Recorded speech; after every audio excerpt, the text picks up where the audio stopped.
episode of Fantasy Baseball Picks and Bets presented by Prize Picks on the Mayo Media Network.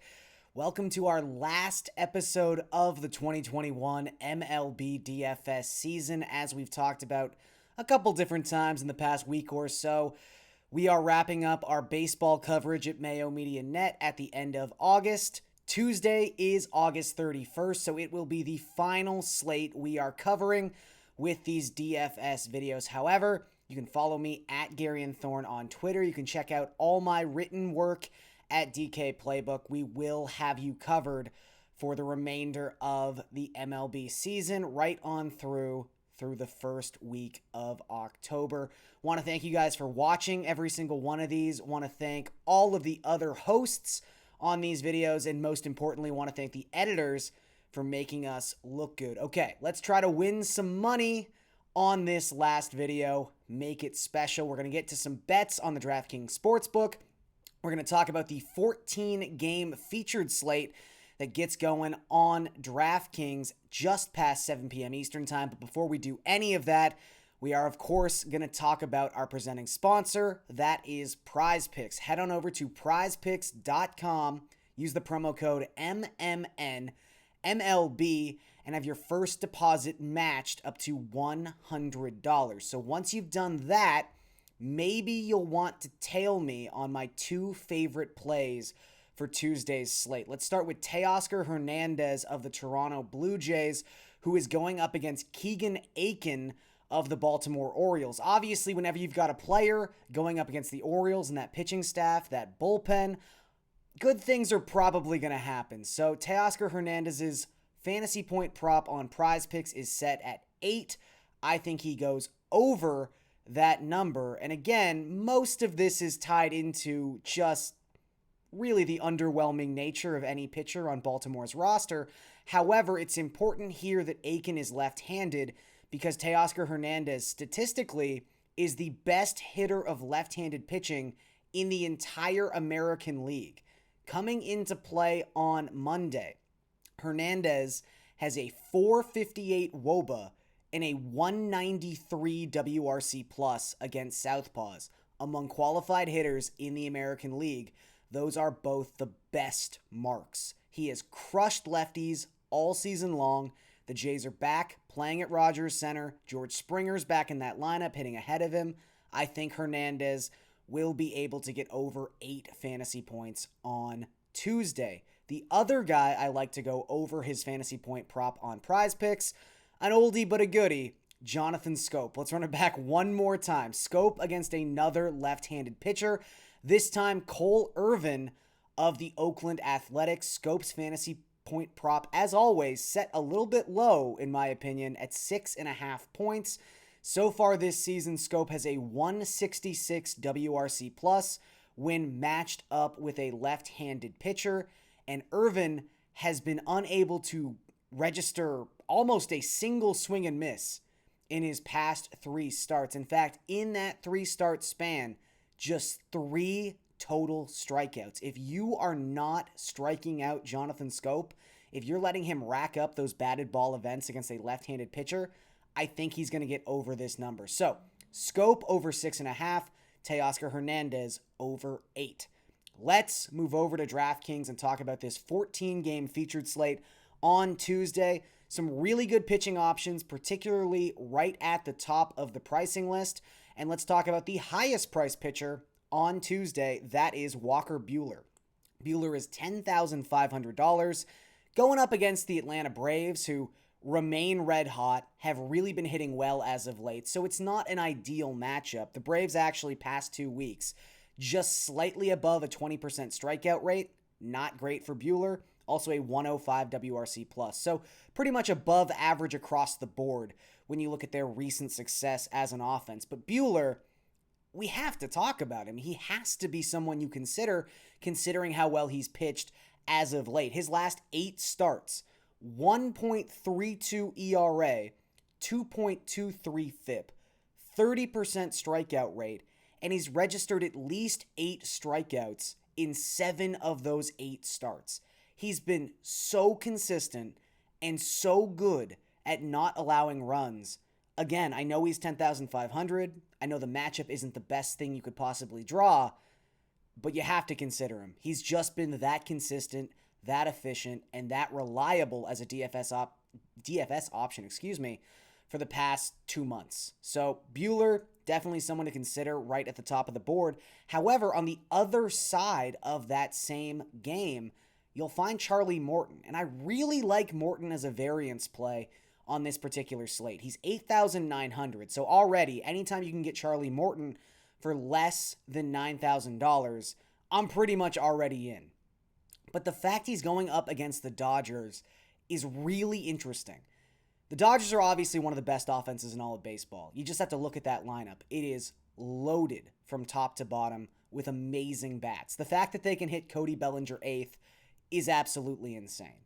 However, the past 2 weeks, coming into Monday's slate, the Dodgers were hitting as a team below the Mendoza line, 198. They had a 75 WRC plus in that 2-week span, and a 25.1% strikeout rate as a team, the 4th highest mark in all of baseball. They're in pretty rough shape right now. The Dodgers aren't looking like the Dodgers at the plate, and I think someone like Morton can take advantage, especially considering the form that he has coming into this start. Not only did he have a very similar outing, like a similar circumstance set up in his last appearance against the Yankees, a game where, yes, he gave up 2 home runs, but he also struck out 9 guys in 5 innings. But in August, 2.14 xFIP and a 34.2% strikeout rate for the ageless wonder Charlie Morton. So I think with some of the pitching options above him, particularly Buehler, and another guy we're going to talk about in just a second who is going to be a chalk monster on this slate, I think Morton could go underappreciated, undervalued, and just a guy that might not be rostered as much as he should be. So I like Morton again as a variance play in GPPs. His upside is right up there with anyone else on this slate. All right, let's talk about Blake Snell, kind of the elephant in the room on this slate. He's $7,700. That's insane. It's way too low for how Snell has been pitching his past 5 starts. I mean, it's not the biggest sample in the world, but considering that, this guy's a former American League Cy Young Award winner, this is the version of Snell Padres fans have been waiting for all season long. Okay, past 5 starts, 2.12 ERA, 2.96 FIP, 37.9% strikeout rate, and a 15% swinging strike rate. That's the Blake Snell we all know and love. And he's looked fantastic for the entirety of August. So it's going to be really hard to not use him when he's less than $8,000 and going up against the Diamondbacks, who not only are an underwhelming team across the board. I mean, they just let Asdrubal Cabrera walk away as a favor so he could go sign with the Reds and maybe get some exciting baseball action in for the final month of the season. He was hitting 3rd in that lineup pretty consistently, and they were just like, yeah, it's okay. Go play for the Reds. So he's got the Diamondbacks, one of the best matchups you could possibly draw. And on top of that, specific to the Diamondbacks, they have so many left-handed bats on that 26-man roster that they actually have the most left-on-left plate appearances of any National League team so far in 2021. You do not want to be put in a situation where you have to use your left-handed batters against Blake Snell, because even with Snell struggling, even the version that wasn't looking great was shutting down left-handed hitters. Just a 226 WOBA to opposing lefties so far this season. So everything about this matchup checks every single box. Everything about how Snell's looked recently checks every single box. Obviously, for DFS purposes, the one major question you always have to ask is the strikeout upside there? Of course it is. He's got a 38% strikeout rate his past 5 starts. So you go into it understanding that his ownership is going to be insane on Tuesday. But obviously, if you want to use Blake Snell, go ahead and use Blake Snell. I will probably have a couple shares myself. All right, favorite stack on Tuesday's slate. I like the New York Yankees. For whatever reason, the Yankees price point has not caught up to just the overall talent level of this roster. I mean, there's only one guy on the Yankees on Tuesday who you have to pay more than $5,000 for, and they're going up against Jaime Barria, who has not been good in 2021. In fact, he's got a 6.14 expected ERA in his 34 innings of work. He's only striking out 12.6% of the opponents he's seen so far this season. Also, a zone contact rate hovering around 90%. If you're not going to strike out the Yankees, that's the only flaw with this Yankees lineup. They strike out a lot. If you don't have the stuff to take advantage of that particular flaw, good luck. Say your prayers going into this start because it's probably not going to go well. If you can't strike out Aaron Judge at 5,500, if you can't strike out, oh goodness, Giancarlo Stanton, if you're going to let him have batted ball events, oh boy. So Judge, 5.5, Stanton, 4.8, Gallo, 4.5, and then you get into the overwhelming value options that are Anthony Rizzo at 3.8. He's going to hit second in this lineup. And then like Gio Urshela, $3,300. He's going to hit sixth, more likely than not. So you can really stack the entire middle of this lineup and do so without really breaking the bank. So I like this Yankees stack. I just think dollar for dollar, it's one of the best plays on the entire slate. All right, before we get out of here, before we end this final video of the MLB season, let's talk about some best bets on the DraftKings Sportsbook. Let's go back to Toronto. Let's talk about this Jays-Orioles game. I like the over in this contest. Right now it's set at 9.5. To bet the over is minus 115. I think this game should easily be 10, maybe even 10.5. It's sort of insane that it's not. We don't really have to talk about the Keegan Aiken part of this all that much. I think everyone understands that Keegan Aiken, pretty good matchup for the Toronto Blue Jays, especially considering they have George Springer back in the lineup. Vladdy might be back. He had 2 home runs on Monday, so if he's running hot, this Jays lineup is dangerous again. Let's talk about the Baltimore side of this. We've mentioned many times so far this season the Orioles are much better when they're facing a left-handed starter. In fact, they have a 105 WRC plus against left-handed pitching so far this season. That is a top 10 mark in baseball.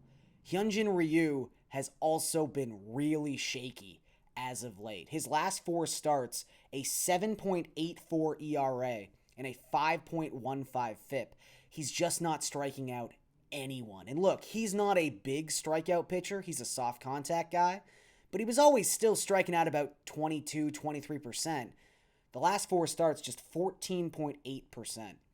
It's a lot of contact. It's a lot of hard contact. He's been giving up some home runs as of late. So I think the Jays do their part, and I think the Orioles are able to score 3 or 4 runs, and this game goes well over 9.5 on Tuesday. The other game I want to talk about, let's go back and talk about that Detroit-Oakland game. This pitching matchup, pretty lopsided when you look at recent results from these 2 starters. It's Cole Irvin against Tarek Skubal. Skubal's been amazing in the month of August. He's had 4 starts, 1.59 ERA, 30% strikeout rate in the month. Conversely, Irvin, his past 7 starts, a 5.64 xFIP, and a big part of that, as we talked about before, he's just not generating any strikeouts. Detroit's been really good against left-handed pitching as of late. Detroit's been really good at home as of late. They are actually 8-3 in their past 11 home games against left-handed pitching. So if you want to take them on the money line at plus 100, go ahead. However, if you don't trust Detroit's bullpen, which I can understand, or maybe if you're fearful of Oakland in the long run, I can also understand that too. Detroit first 5, minus 105. I think that's the bet, considering the big discrepancy here is the starting pitching matchup. So Detroit Tigers first 5, minus 105. Jays Orioles over 9.5 runs at minus 115. And that will do it for this episode of Fantasy Baseball Picks and Bets presented by Prize Picks on the Mayo Media Network. Thanks for watching. Thanks for everyone involved. I'll see you guys next time.